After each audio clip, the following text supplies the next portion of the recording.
Hello, everybody. Welcome to today's webinar. Um, Let me just start this slide. Before we get started, I know that this meeting we set up specifically for people that were going to the SMRP conference. We want to take a minute to acknowledge the impact of Hurricane Milton on the people and businesses in Florida. Our thoughts and prayers go out to everyone affected by the storm. Today's presentation is something that was prepared for this conference, for the SMRP conference, which was, of course, and luckily canceled. It's not, don't worry, it's not a bunch of slides. It's just a couple slides and mostly a demonstration. So just to go over what we're going to talk about today, we're going to talk about why maintenance optimization matters. I know I'm preaching to the choir here with a lot of the people at SMRP, but maintenance needs to be more than an afterthought in an organization these days. So today we're going to talk about the importance of an effective maintenance strategy. Too much maintenance. So in this little pie, you can see too much maintenance can be wasteful. Too little maintenance can cause failures. Even too much maintenance can cause failures. What kind of spares should you have on hand? Should you just run your systems to fail? These are the types of questions we're going to be addressing today. Just a few notes on the meeting. Everybody's muted. So if you could, but we want it to be as interactive as possible. Excuse me. So if you have questions or comments, please post those into the chat menu. And then Brett Peterson is also on the call today. We'll be addressing your questions in the chat menu, and we can post some of them to Joe that might be of interest to everybody. But without further ado, let me introduce you to Joe. I've been working with Joe for a long time. So we've been working together for over 20 years. Joe's been building these models the entire time. So any questions or feedback you have, please let us know, because it's most likely something Joe could address or can talk to. But if you're ready, Joe, I'll just hand this over to you, or I'll stop sharing. You can take over.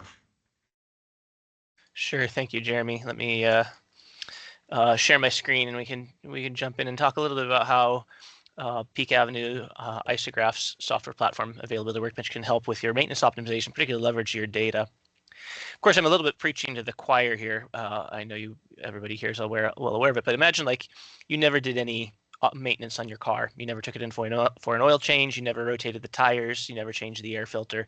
How much life would you get out of that car? Very clearly not very. It wouldn't last you very long.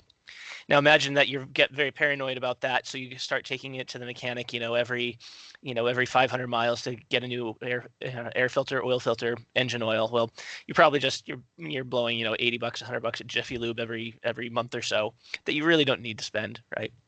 So what we always want to do is, with any asset, with any equipment, we want to set up a maintenance plan that makes sense. Usually that's from the perspective of cost. What's the most cost effective? If we don't do enough maintenance, we're gonna crash the system, and we're gonna encounter catastrophic faults. If we do too much maintenance, and then you're just wasting money, and as Jeremy mentioned, you might end up introducing failure modes by overperforming maintenance. So there needs to be a happy medium, a balance point. So balancing or optimization always involves balancing. You're balancing two extremes against each other. And so that's really the focus of our RCM software. So just a little bit of if I just back up just a little bit, RCMCost is a module within our Availability Workbench software tool. Availability Workbench is a very full and robust software package. Right now, today, we're going to be focusing primarily on RCMCost and a couple of the other modules that help us put data into RCMCost. The other part of today's presentation was about leveraging your data, because RCMs aren't done in a vacuum. It has to be done on existing assets, right? And how do we leverage our data on our existing assets? So I'm going to come and talk about that later on. But first, I want to just talk about the principles of RCMCost, where we start out with. So Availability Workbench is our software package that includes an RCM module. Availability Workbench generally is a Monte Carlo simulation tool. Monte Carlo simulation is a technique that allows us to simulate, to model complicated systems with sophisticated logic. It's contrasted with what we'd call analytical approaches. Analytical approaches just dump everything into a mathematical equation and solve that. Those are great, but they have their weaknesses in terms of taking account of time dependencies, age-related failures, and interdependencies between components. Monte Carlo simulation is a technique that sort of breaks the shackles of some of those limitations, gives us a lot more flexibility. So let's take a look at what we can do with Monte Carlo simulation, specifically with the RCMCost module. So RCM, again, will be a tool that can help us figure out what is optimal for maintenance. Again, balance those two against each other. So I've shared my screen. I've shared the Availability Workbench. We can see I'm in the RCMCost module. There's a whole bunch of data up on the screen right now. Don't worry, we'll take a moment to get to it and explain what all this means and what all is relevant here. First, I'll direct your attention to the left-hand side of the screen. This is what we call the locations hierarchy. This would be an FMEA style approach to looking at our system. So we're going to look at all of the assets, what we call locations. So the blue blocks, those bluish blocks represent different pieces of equipment or assets within this plastic sheet extrusion plant that I have in this very simple example. Now, RCM is based on an FMEA style of, or failure modes effects analysis style of examining our system. So for every asset, we're going to ask, what's this asset supposed to do? What does it provide for us? What's the function? How does it fail to provide that function? And what would be the ultimate cause, the failure mode that would lead to that failure? We also need to know about the effects. What is the effect on the system of a particular failure mode? So that part would be a standard FMEA. You might see those in design and process FMEAs. So in this particular example, we have an extrusion unit, an air supply system, an electrical system, roller system, etc. All the parts of our plastic sheet extrusion plant. The extrusion unit has a screw feeder, and the screw feeder has several functions to mix and transmit the material, heating the mixture, and containing the mixture. Let's just focus on that last one. Containing the mixture has a failure mode, fails to contain mixture, which has a cause of the casing leaks. If the casing leaks, it's not containing the mixture. We could lose some of our raw mixture that we use to make the plastic sheets. Okay, and so that's the asset we're going to focus on for now, just to give an example of how RCM can work to help us optimize and balance our maintenance. So let me take a look at that casing leaks failure mode, or root cause as we call them in RCMCost. So in order to do this optimization, this balancing act, we need to know a few pieces of information. How bad is it if it fails, if the asset fails? How often does it fail, or would we expect it to fail? And what can we do about the failure? How do we either correct the failure once it's happened or prevent the failure from happening with either detection beforehand or with a planned or preemptive maintenance, replacing it before it ages to the point where it's likely to fail? So the next three tabs in this dialog are how we answer those three questions. So on the effects tab, we tell the program, how bad is it if it happens? We can define multiple effects. In this case, we've defined a small loss of production and a material leakage. For each one of these effects, we can tell the program about how bad is it. That can be measured in a few different ways. One is cost, obviously. That's when we're optimizing by cost, by trying to optimize the cost of the maintenance, balancing it against the cost of failures. Obviously, the cost of the effects would be the big one. So for a small loss of production, there's going to be a monetary cost associated with the lost production. However, cost isn't always necessarily the entire picture. There could be other criticality values that we need to work within or have constraints around. For instance, safety. Sometimes the cheapest thing is not always the safest thing. And so we might not want to do necessarily the cheapest thing if it's not safe. So we might also want to consider the safety impact, the environmental impact, or the operational impact in terms of meeting contractual requirements for production or things like that. So those, for each effect, we can also define if there's an impact on one of those criticality levels. Okay, so for each effect, how bad is it? How much does it cost? And what's our safety impact? The next piece that we want is how often it happens. Now, this is we'll get to how we get to these numbers here. This is sometimes the hardest point for entry when doing an RCM study. In order to predict maintenance, we have to have an idea, a general feeling or idea for how likely the thing is to fail. And that's sometimes the hard part to get started on. I'll point out a few different features the tool uses, and I'll even point out how we can leverage your own data, even a past performance or past history of an asset, to work out what you think the failure rate or the likelihood of failure is going to be. So in this case, what I've done here is I've just assigned a tri-Weibull distribution. That is the bathtub curve for this component and for this asset, and the parameters to define that. I didn't actually type these in. I used the program's failure distribution wizard. The failure distribution wizard will help me assemble a bathtub curve, a tri-Weibull distribution, based on some educated guesses that I might make about this kind of asset.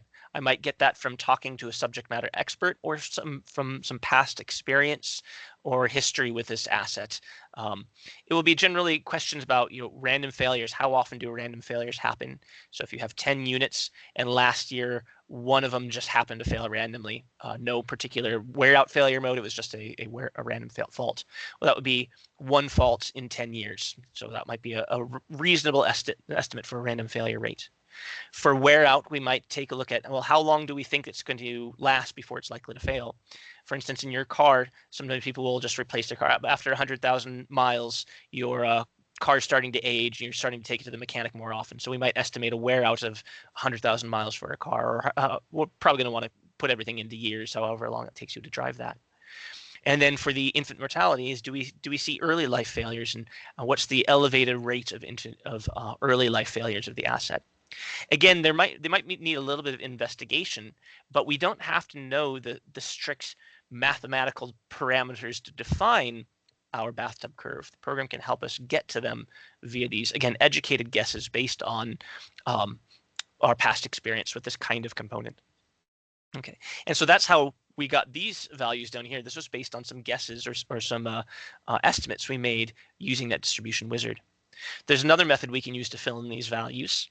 And I'll get to that in a little bit, using the Weibull analysis, which can analyze past performance, like direct work order history.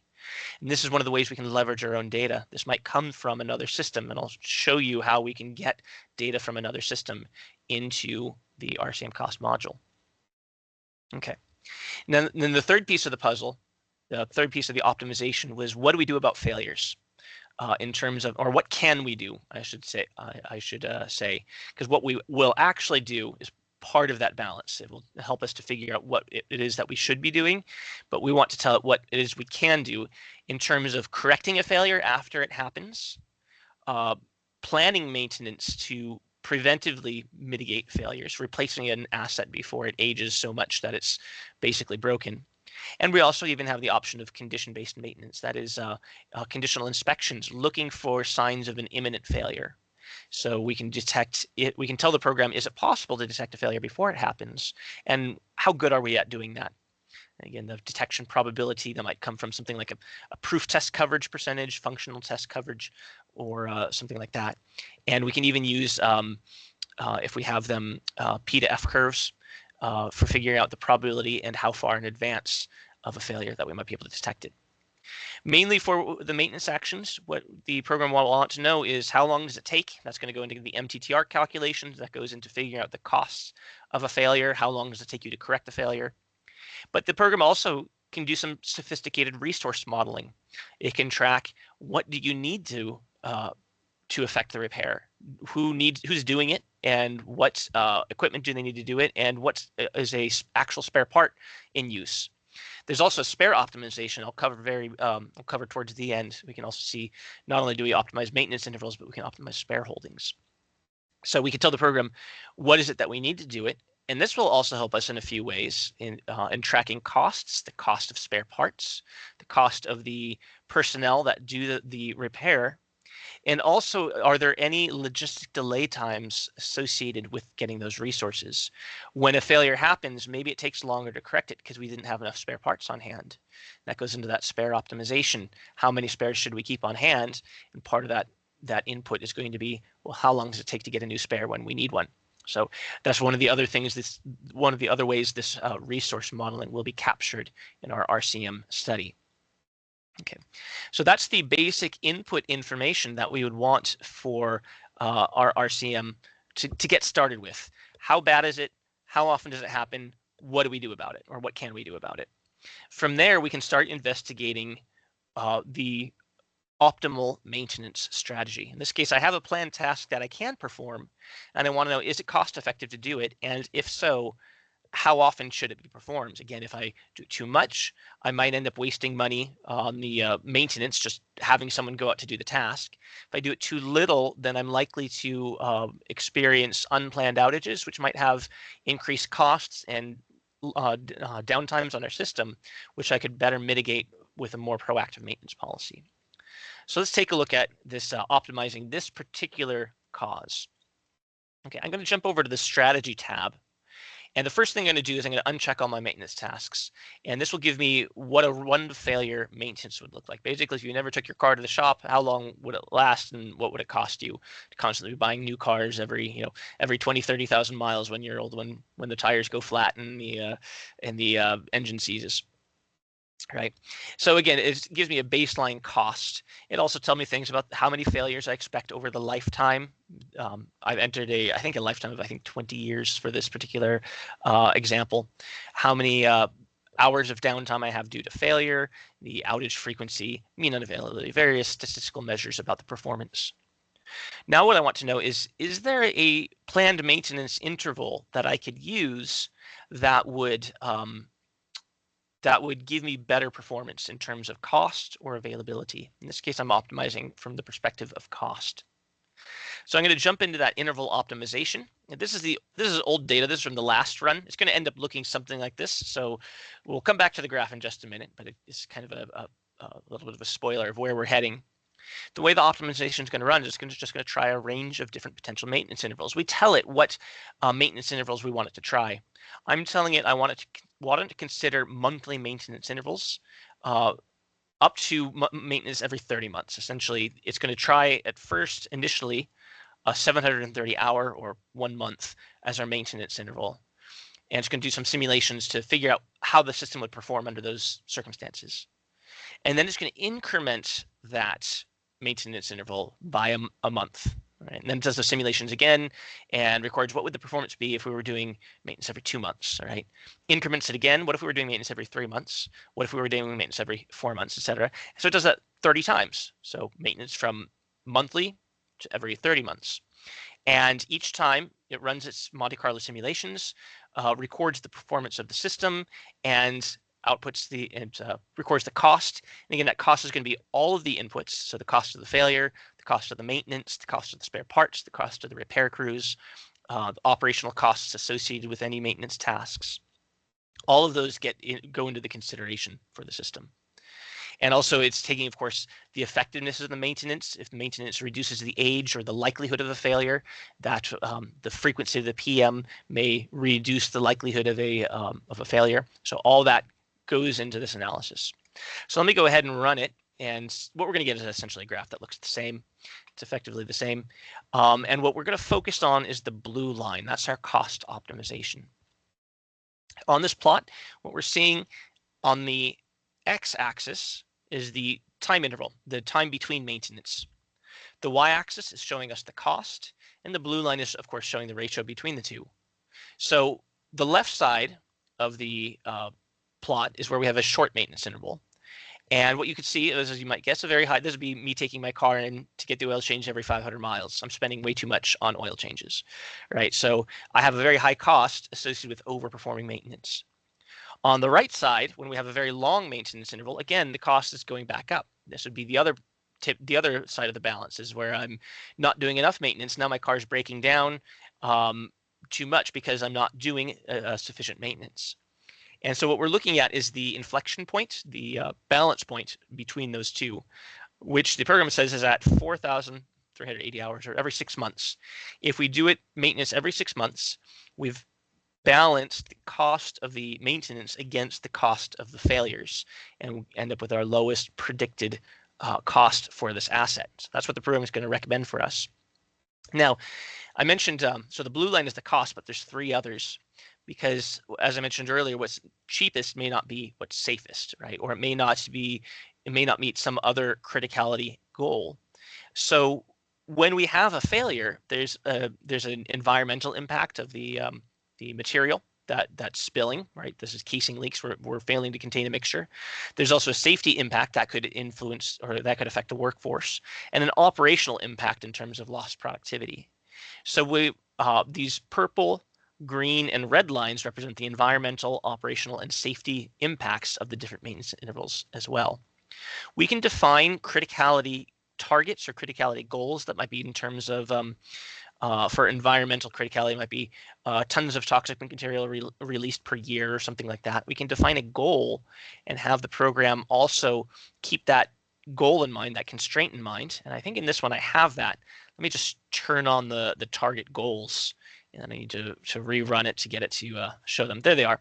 So I've defined goals in terms of safety targets, operational and environmental targets, and I can check that the red safety line is below the red safety goal for my optimal, to make sure that I'm not exceeding safety targets or safety regulations with a given maintenance target.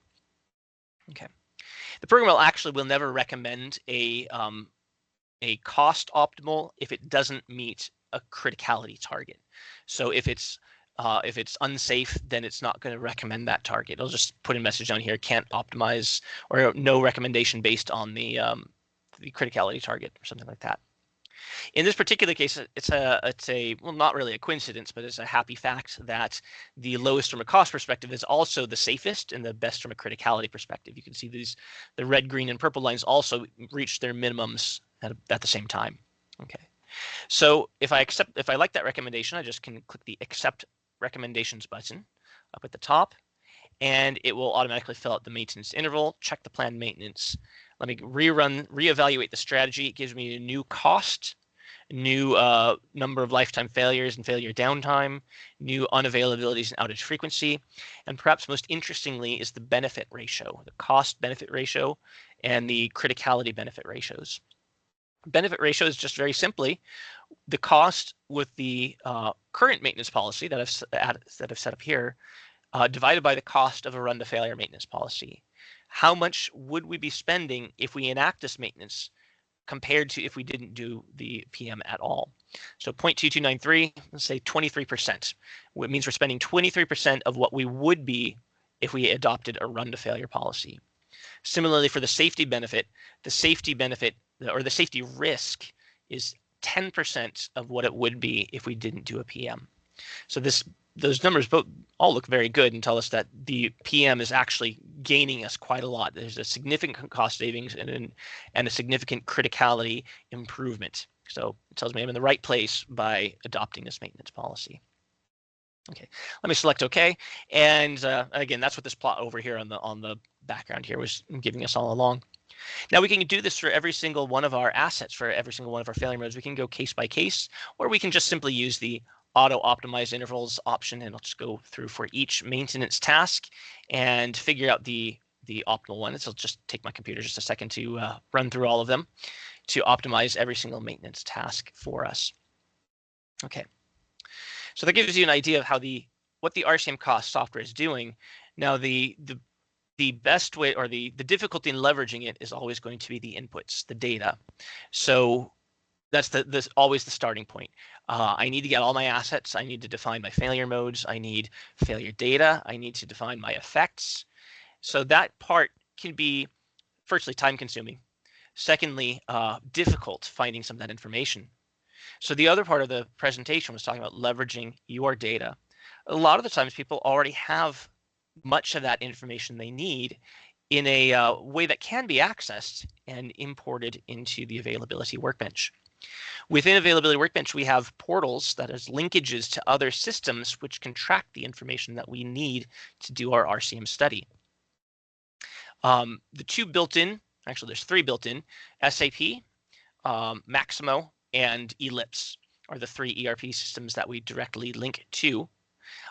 Anything else would usually require more manual process importing from Microsoft Excel or something, importing a spreadsheet from Excel is always a possibility.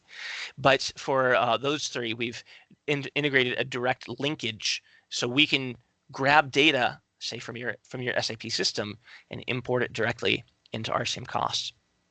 Let's take a look at how that can work. Okay, let me open up a new example just to show you how this how we can do this, and I'll start by looking at the SAP integration.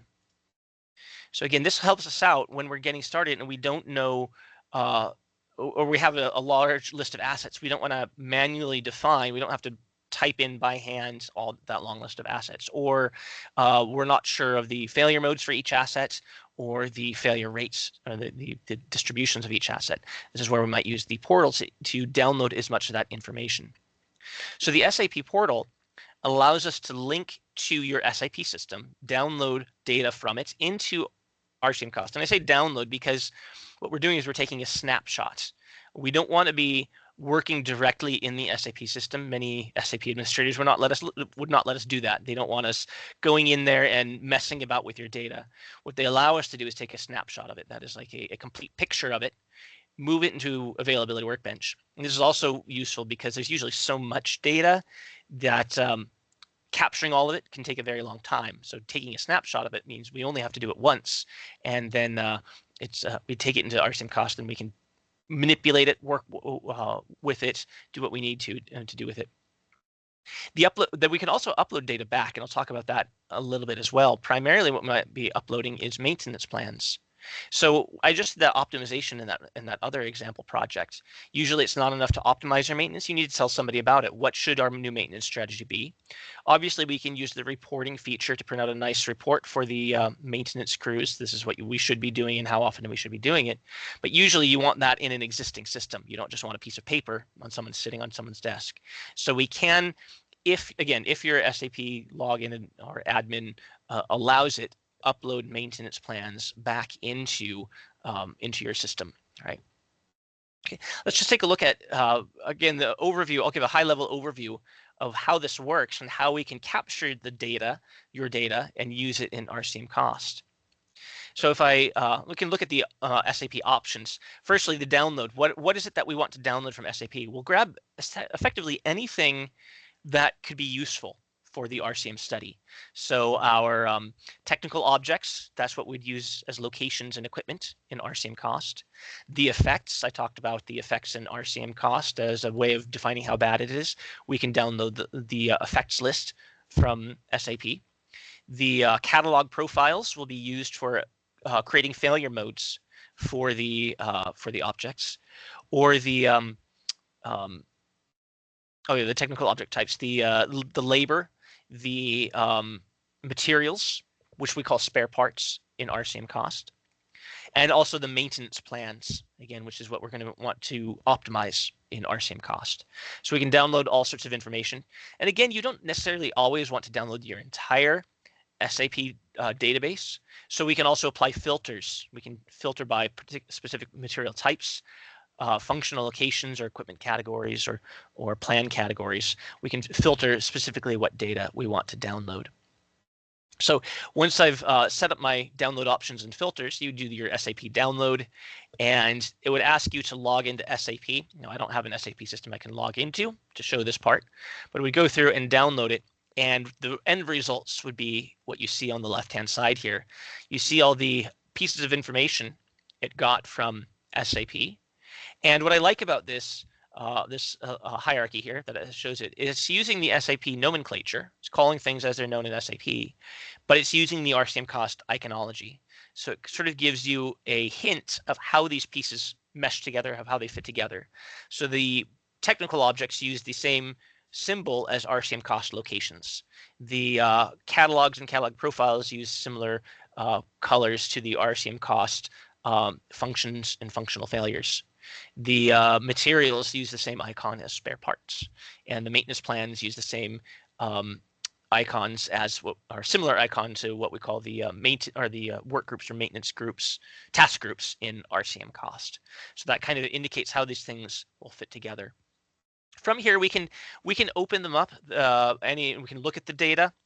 Some users have commented that the presentation of the data within Availability Workbench after download is actually simpler and better than the SAP user interface itself. So we can open up, say, one of these objects and take a look at the location, the information. In this case, we're looking at an electric pump. Various information about it. We can see its catalog. It's catalog 2000, which is pumps. So if I go down to my catalogs, catalog profiles, I can find that number 2000 on-site catalog for pumps. You can see the catalogs for that. Our A, B, and C catalogs are pump and pump 100. So you can expand under your catalogs to see A, B, and C. C in this case is our failure modes, the overview of damage effects. So this was the pump 100 pump damage. So we can see the failure modes of that pump. This is what we can use in RCMcost. This is essentially what we need in RCMcost to figure out the causes. We have them already in SAP. We just need to link them to build it into RCMcost. And since all that information is contained in SAP, RCMcost knows how to find it. There is one particular field I do need to fill out, though. If I go to the portal options, there's a cause catalog. You can tell which of the ABC catalogs refers to the objects or the items that we want to base the failure modes on. So in this case, we're doing C is our damaged failure modes. Okay. So again, we can see those catalogs. We can see the catalog profiles, the technical objects. Right. The spare parts, the bills of material, effects, and maintenance plans, right? There's one other piece that we downloaded from SAP that is not shown on the left-hand side, and that would be the work orders, the actual maintenance orders that we're doing. That's also critical and useful for RCMcost. There's one thing that SAP is not going to have is failure rates. It's not going to tell you what's the mean time to failure. It's not going to tell you what's the bathtub curve parameters for this. But what we do have is work orders, and that can help us figure out those values.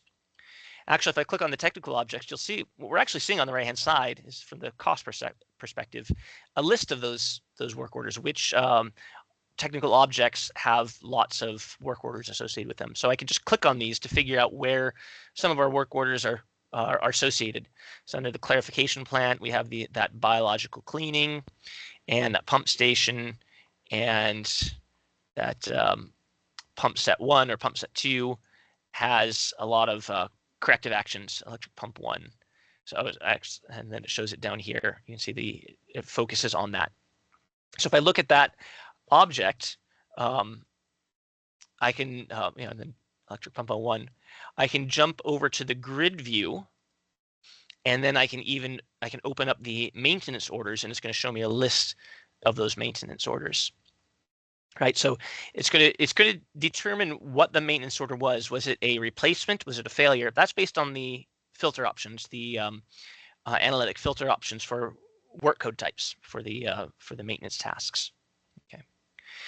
More than that, we also have the work order dates. And what we can do is we can compare dates. When was the date of the last work order for a piece of equipment? When's the date of the next work order? From that, we can figure out, well, how often are we doing maintenance on this device?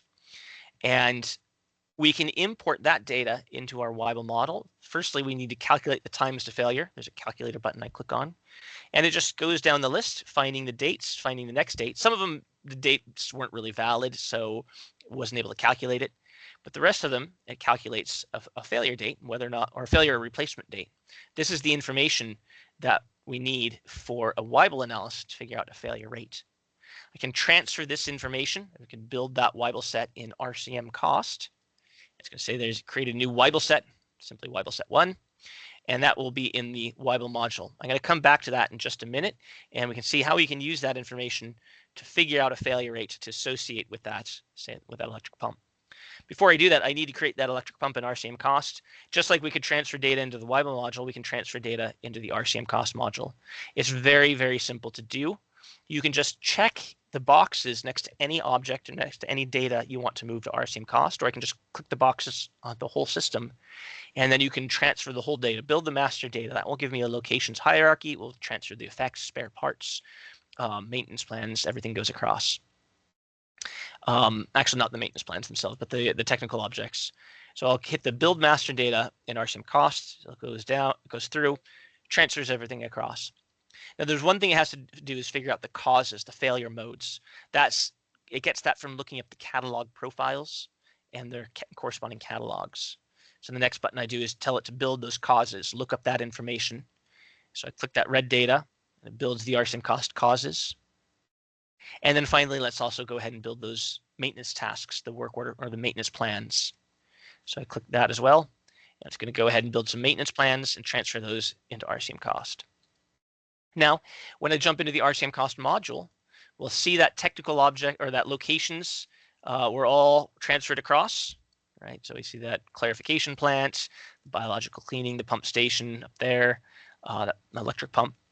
And if we expand that, you can even see it used the failure modes from the catalog profiles. We can see it also translated the spare parts, the effects, and down if we go to the very, very bottom, the various different, what we call task groups, what SAP would have identified as maintenance plans. All of those were assembled. Now that gets us about 90% of the way. There's always going to be a few holes, a few gaps that we need to fill in within the RCMCost data. We can go through, edit the objects, double click on them. We might need to assign the effects. If in this case they didn't come across, either they weren't assigned in SAP, or it wasn't properly tagged in SAP of the effects of this failure mode. So there might be some things like we need to do, like assign those. The other thing that we need to do is assign the failure information. And again, that I mentioned that can come from the Weibel set. If I jump down to my Weibel module, we'll see that Weibel set 1 we built earlier. These are all those time to failures that we downloaded from our maintenance orders in SAP. Most of them were suspensions, that is right sensor data. It was when it was removed from service without a failure occurring. We can use that. That's reliability data. You had X number of hours without a failure. That's reliability, right? But then we also have some that are failure points, and the red failure points are plotted on the curve. And then we can use effectively a form of regression analysis, linear regression, to match a line, a Weibel distribution, to these data points that we have. In this case, it calculates the Weibel parameters that we need to define the curve that matches our data set. This Weibel data set that can then be associated with the cause in RCMCost. So if we go up, and I have to go find that particular component, in this case it was, I can't even remember where this one was located. It was, I don't think it was the first clarification plan. There was like a K1. I can't remember exactly where it was. No matter, we'll just pick the one that we currently have open. I can go to the failure tab, and for the Weibel set, I can choose that Weibel set, and it automatically fills out the Weibel distribution parameters that we need. That would then be used to quantify during the Monte Carlo simulations how likely this asset is to fail and when does it fail. And that's what, again, part of that maintenance optimization that we would use. Okay. Now, it would take me, since this SAP data isn't complete and I need to go through and fill out some holes, so it would take me too long to work with this data set. So if you don't mind, I'm going to go back to my other project that I had to show the reverse part, right? So I've taken my SAP data into RCMCost. The next part would be the optimization, which was the first thing I showed. We take that data that we, the effects, the failures, and the maintenance, and optimize the maintenance strategies. And the last piece is to put those maintenance plans back into SAP. So I'm going to go back to my other example project. Okay, this one we were looking at earlier. And remember, we optimized this one. We did our little maintenance optimization. It gave us a PM. So we're going to take a look at how to put that back into SAP. Now, SAP doesn't do it by individual maintenance tasks on individual assets. It does by plans. Maintenance plans correspond to what we call task groups in RCMCost. Task groups actually allow you to group multiple maintenance tasks together. So we're probably not going to do maintenance on just one aspect of the screw feeder. We might maintain the entire screw feeder all at once. So we can put all of the PMs on a single, maintenance task group. So they're all grouped together. So let me just show that. For the casing leaks, if I go to the PM, I can edit it and create a task group to associate with this maintenance task and other maintenance tasks. So let me go ahead and assign that. We'll call this is the screw feeder, sfeed maintenance tasks. We can optimize it, the task group, and we'll do that in a minute.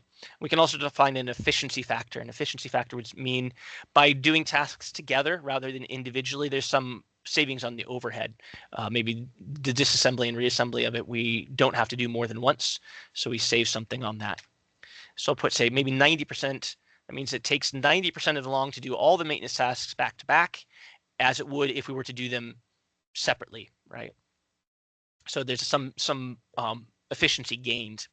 Okay, so let me assign that maintenance task group to the PM for this one. And let me go ahead and do it for the other PM tasks underneath the screw feeder. The simple way is to just go individually one by one, assigning the task group just from the drop-down list. There's also the ability to do it from the grid view. If I go to the PMs, the scheduled tasks, you can see the different maintenance tasks. I can just double click on them all down the list here and assign them. There's different ways of speeding up the process. There's a PM there. There's another PM to assign it to. And that one as well. And have I got, I can't remember if I've already gotten this one as well. Yeah, let me get that one. Okay. So I think I've assigned it to all the PMs underneath the screw feeder. And then I can optimize that maintenance task group just the same way I could an individual maintenance task. So let me take that screw feeder, click the red Start Optimization Simulation, and it's going to find the optimal time is 2,920 hours. That's what the best time, the most cost savings if we're doing them all as a group. Let me go ahead and accept that recommendation.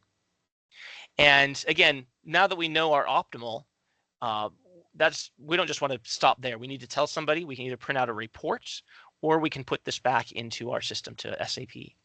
So let me jump back into the SAP portal, and I can upload the RCM data into the portal. So there's SAP build options, or the toolbar button, build master data in the portal. So it will create that RCMCost hierarchy in the SAP portal. It assigns the effects, it creates the materials, the spare parts, and then I can also have a separate button for building the maintenance plans in the portal. And that maintenance plan that I created for the screw feeder gets created in the portal. And you can see that screw feeder item, it tells me the cycle, how often it should be performed. We can see the items, the task list, and we can see the operations that will be performed. These are just the codes in RCMcost. So if we gave it actual codes in RCMcost, those could be transferred back to SAP.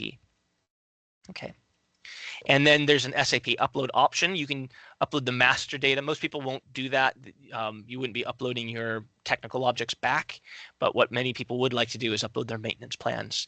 And again, you can do that so long as your credentials support that. When you log in the SAP options, you have to define your SAP credentials, your username, etc. So when I do that, uploading the maintenance plans. Oh, I would need to check the one I want to upload. There we go. It's going to give me this. So long as my user credentials for SAP support writing to it, I can do this. Most of the time, people probably wouldn't want to do it programmatically. Sometimes SAP administrators are very cautious for good reason. And so what we might do is just print out something to give to somebody to enter into SAP. But what they'd probably want is that maintenance plan.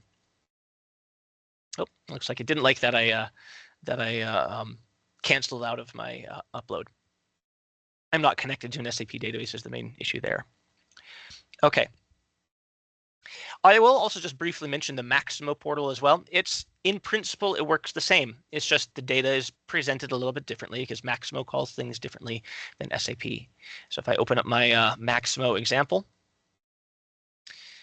again, it's very similar concepts. We have our locations and our assets, our failure classes, crafts, which is the labor, items, which are the spare parts, the PMs, which are the task groups in RCMcost, right? But other than that, it works the same. There's a download option, build the master data in RCMcost, build the causes in RCMcost, and then build the Weibull data. We can look at the work orders, the maintenance orders in much the same way.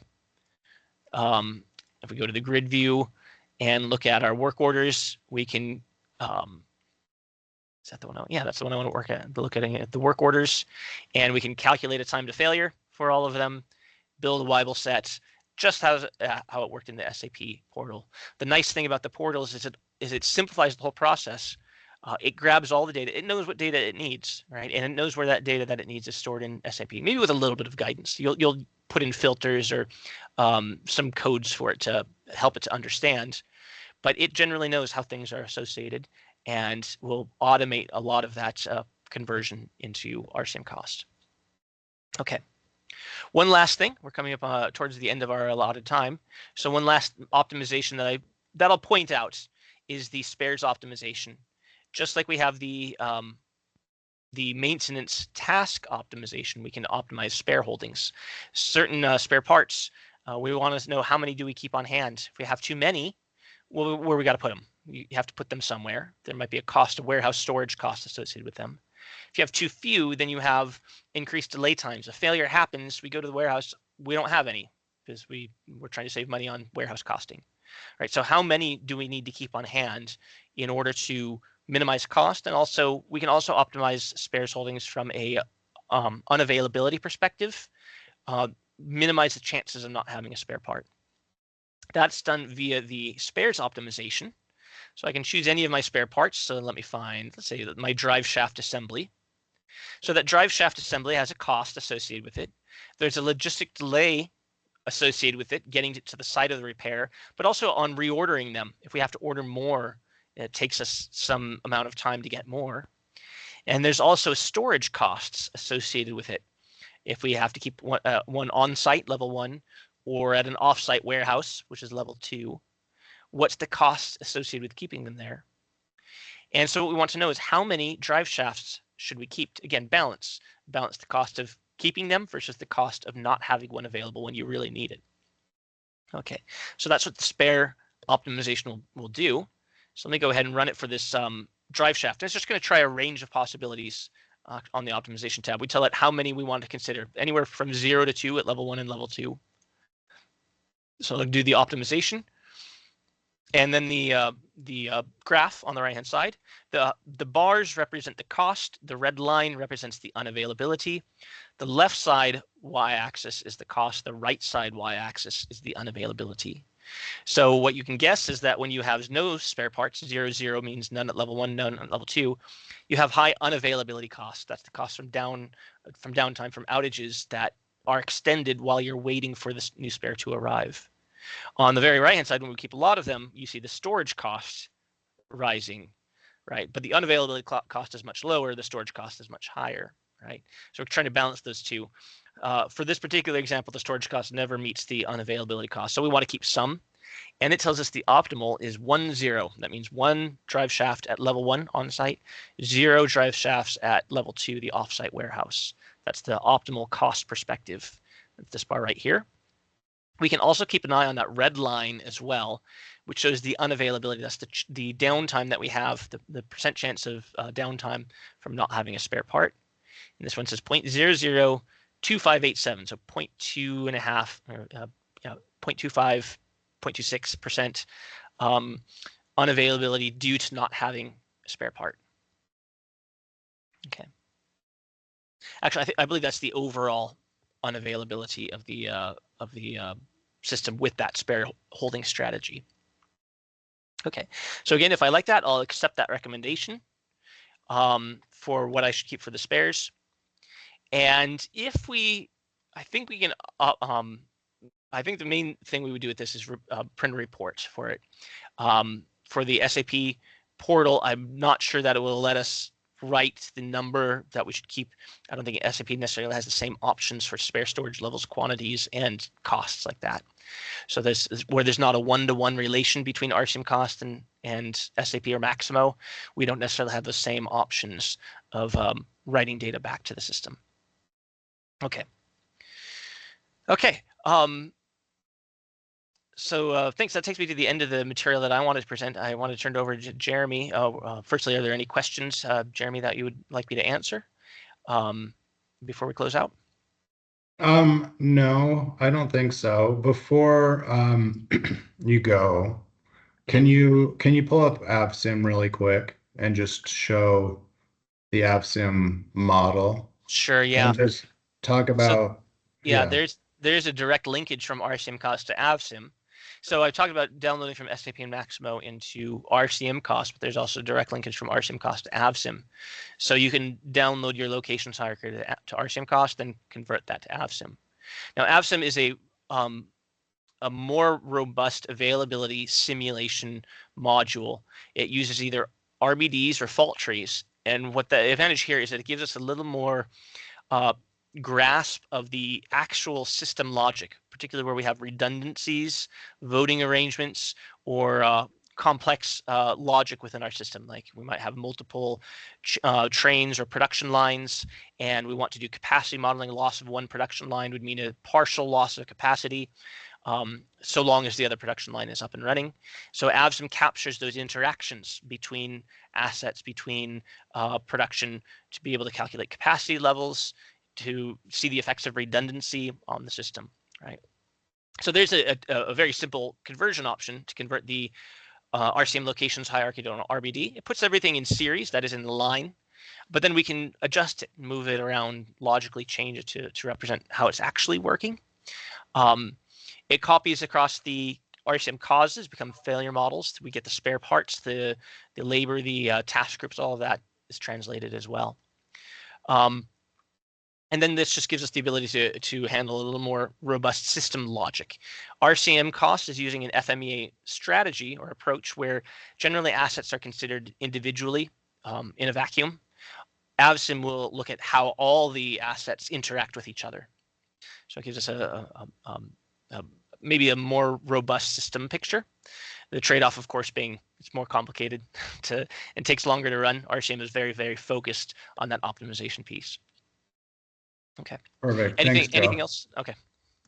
I think that's good for now. I've actually I had you show that because our next webinar in our series, let me just pull up a slide,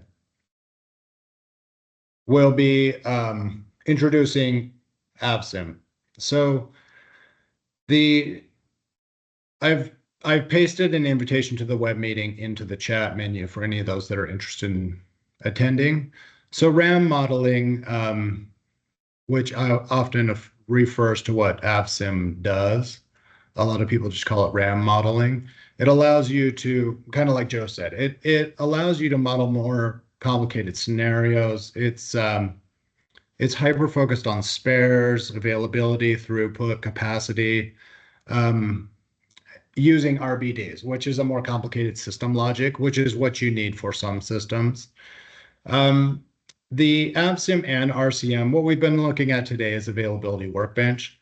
AvSim and RCMCost are both part of Availability Workbench. Weibel works with both of those products. I think Joe showed some of the Weibel curves today.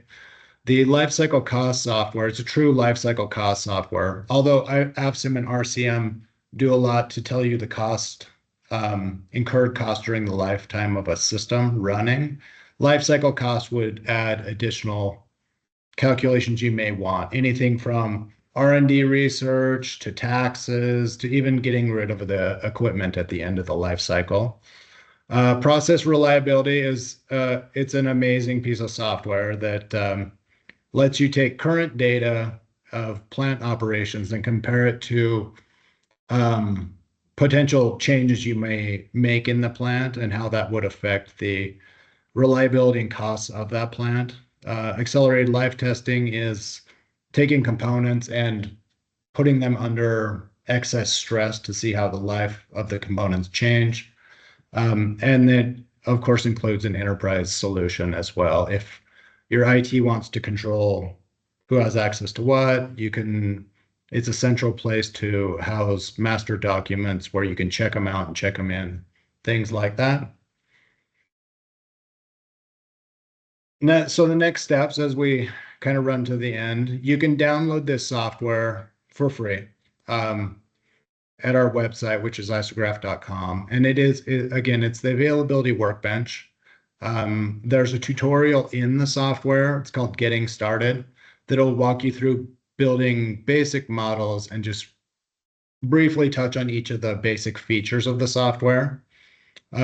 Second point, I already mentioned this. Our next webinar in this series is Unlocking Advanced RAM Modeling with Availability Workbench. And that's, of course, in the AvSim software that Joe showed. If you have any more questions or need anything from me, I will be sending out a meeting recap with any questions that came in. We'll post a recording of this web meeting to our blog so that you can watch it or pass it on to others. And any ideas or comments people have about things you'd like to see us do or show in the future. And just one last point to make. After 30 years of continuous programming in these products, we've merged with some other companies, Plato and IQS, and created a group called Peak Avenue, which is a strategic partnership that lets us offer a broader set of tools for engineers. Anything from Plato is online FMEAs to IQS is mostly around quality assurance and FRACAS type studies, FRACAS being failure reporting and corrective action. If you'd like to know any more about those types of studies or what we do, please let me know. And with that, we'll conclude our meeting. We look forward to hearing from you. Thanks.